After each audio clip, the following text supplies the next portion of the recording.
माँ दुर्गा की क्षमा प्रार्थना, माता के आशीर्वाद और पापों की माफी के लिए सुने। आज मैं माँ जगदम्बा के प्रति अपने हृदय की सच्ची भावना व्यक्त करना चाहती हूँ।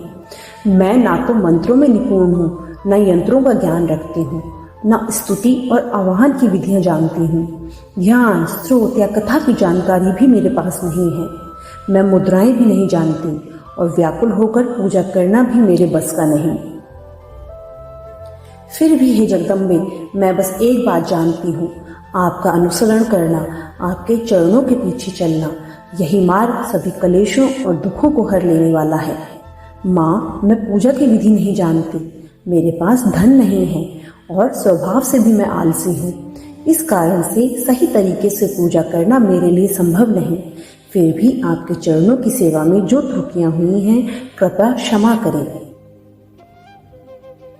संसार में कुपुत्र तो हो सकते हैं, लेकिन माँ कभी कुमाता नहीं होती। मैं आपकी बालिका हूँ। चपल और अधम होने के बावजूद आपने मुझ पर अपनी कृपा रखी। यही दिखाता है कि माता का स्नेह असीम और अद्वितीय होता है। हे माँ पार्वती, मैं आपकी सेवा में व्यस्त नहीं रह पाई और देवताओं की सेवा भी मेरी ओर से पूर्ण नहीं हो सकी, परंतु आप अपने अनमोल स्नेह से मुझे आश्रय देती हैं। मंत्र का एक अक्षर सुनने मात्र से मूर्ख भी भक्ति और उत्तम फल प्राप्त करने योग्य बन जाता है। इससे ज्ञात होता है कि जो लोग विधि पूर्वक आपके मंत्रों का जाप करते हैं, उनका लाभ अनंत और अद्भुत होता है।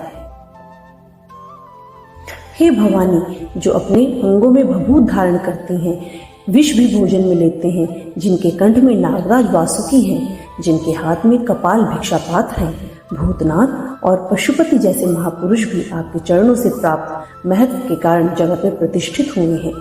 माँ, मेरी कोई भी इच्छा सांसारिक वैभव की नहीं है, न सुख न विज्ञान की आकांक्षा।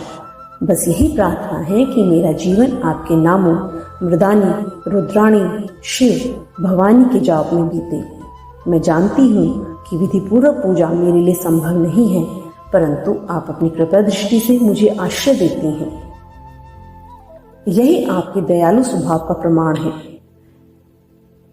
हे माता दुर्गे, करुणा की महासिंधु, आज विपत्तियों में फंसकर मैं आपका स्मरण करती हूँ। आपका अनंत स्नेह और कृपा ही मेरे जीवन का आधार है। आप जैसी दयामयी माता ही मेरे समान कुपुत्र को भी आश्रय दे सकती हैं। हे माँ, मेरी गलतियों को क्षमा करें और मुझे अपना आशीर्वाद दें।